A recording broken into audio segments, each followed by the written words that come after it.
time we tell our story, how we met, and thought it might be helpful to some people that are dating others in other continents, and kind of explain how it happened in our case and why and what led up to it. So I'll just say that we've been married now just about 10 years. We have little Brianna. She's 3.5 years old, almost, should be... How old are you, Bri? 3? Yeah. I'm going to start by asking the question, Maurice, what were you doing 11, 12 years ago before we met? Well, that's kind of a hard question. Yeah, tell us. When I started working in my auntie's store, I was like 18 years old, and I was there like 5 years. I was working in her store for 5 years in Leyte. And one of my co-worker, she has a friend, a teacher that knows about Christian Single Registry, because my husband and I, we met in Christian Single Registry. And the teacher kept coming back to the store, and in my mind, I don't really think that I'm gonna have a white guy. So one of my friends, she sneaked my picture, one of my picture, and give it to the teacher, and the teacher sent it to Christian Single Registry. And a month later, I was shocked because I received like a mail. Like when I open it, it's like 100 names of American guys. So I was so shocked. And I look at their description, and 100 guys, it takes like a week for me to pick. So when I saw my husband's name, John Blanco, Yeah. I like his description because he's godly in there. He include God in there, and I can tell he's a nice guy. So I go ahead and pick his name, and a month later, I receive a response from him. A week later? A month later. A month later, yeah. It takes that long for letters to go back and forth. Yeah. Yeah, anyway. So that's the time that we start communicating, writing letters, because in that time, I don't really know how to use computer, and not like the other woman right now that they're doing computer, chatting in computer, Skype, communicating. But before, that was like 2006. We're just writing letters back and forth, and you know. Yeah, and but your mom and dad live at the village in Bohol, right? Yes, they live in a village in Bohol, and I'm in Leyte. Yeah, normally you would have been in the village before that with your parents, but you're just off trying to start your career working, doing something. Yes. Because I finished graduate in high school on that time, so I started working with my auntie.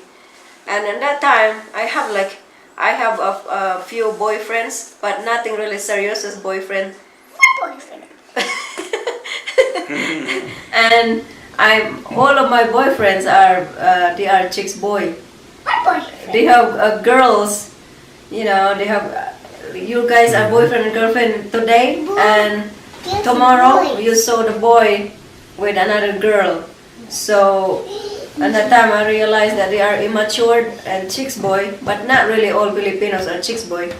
Mostly are good ones too, but they have also chicks boy. So I'm not lucky with a Filipino boyfriend. So what made you think of going from a guy from another country instead of your own country? Was it just because the guys were kind of had lots of girlfriends and you couldn't rely on them, or was it because of some other reason? Well, the reason is, as I said, my boyfriends are chicks boy and immature, and on that time I keep praying every night that I hope God give me one day a good husband, a good man, and just keep praying every night. And one night I was dreaming. I saw this really big house. I was in the downstairs bringing a laundry basket, and I saw this really tall guy, but I don't see his face. But he is, all I know, he is tall, foreigner, but I don't see his face. That was before I communicate my husband. So yeah, that was really kind of amazing. I saw him already in my dream, but I don't see his face. And then when you eventually came to America about 3 or 4 years later, whatever, on a fiancé petition, you were about 21 or 22 years old, Yeah. and I was about 51 years old. 51. And you came to the house, and what you were saying about the house that I lived in, I had then, Yeah. that was the house that was in your dreams, you said? Yeah, that was the house of my dream. That's really amazing because I never see his house. We don't even communicate on that time yet. And when I saw my husband's house, a really big house, and it's just the same in my dream, the stairs, and I was holding the laundry basket, and I saw him standing right there in the side of the house. So that was his house in my dream, and it's really funny because I never see his house before. Yeah, so I was shocked when I saw it. Like a deja vu. Yeah. Like you'd been there, seen it before. Yeah, so like my spirit is in his house. Yeah, now we're getting spooky. Yeah, at 55 I technically retired there, so yeah, it was kind of a good time to actually get married. It's totally backwards from what everyone we're conditioned to do and believe in. Guys get married when they're used to be in the old days, they get married when they're 20 years old, 20 to 25, whatever. 30-year-old guy getting married used to be really old. And then they'd have their kids real young, you know, they'd have a couple kids by the time they're 25, and that's the way they were conditioned back, people were conditioned in those days. But things have really changed, and people are looking at the whole marriage and process and careers and raising children in a whole different light than they ever have, and that's a good thing because they're not so fixed on the issue of time and boxed in with those limitations. So I would suggest that everybody try to look out that side, that conditioning of time, and not set your life to time limits. That's a really bad idea, I think, and you kind of you really should. It's much better to go with your intuition and live your life that way, and not by anybody else's standards. Because you know, sometimes it works out good for the people that are conditioned, and a lot of times they don't. So a lot of guys, by the time they're my age at 53 when I got married, have already been married 2 or 3 times, and I knew a lot of them, and in the studios where I worked, and that's why I decided to wait. And then my mom was married several times, so there are reasons why I really decided to wait. And even though I met some really great girls when I was much younger, and I could have got married back then, to some really wonderful people, but girls, ladies, and but it wasn't the right time because I wasn't ready, because I was on a whole different time clock, and I always wanted something outside the realm of regular, everyday conditioning. So that's how I did it, and it worked out the way I wanted it to. So I'm happy with it. And so you're going to say more about your perception of it. Yeah, we were communicating before like 6 months, and then you come over. Remember that? Yeah, that's right. That's right.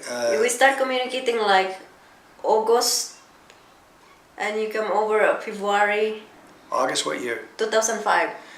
Oh, yeah. And you come over at February 2006.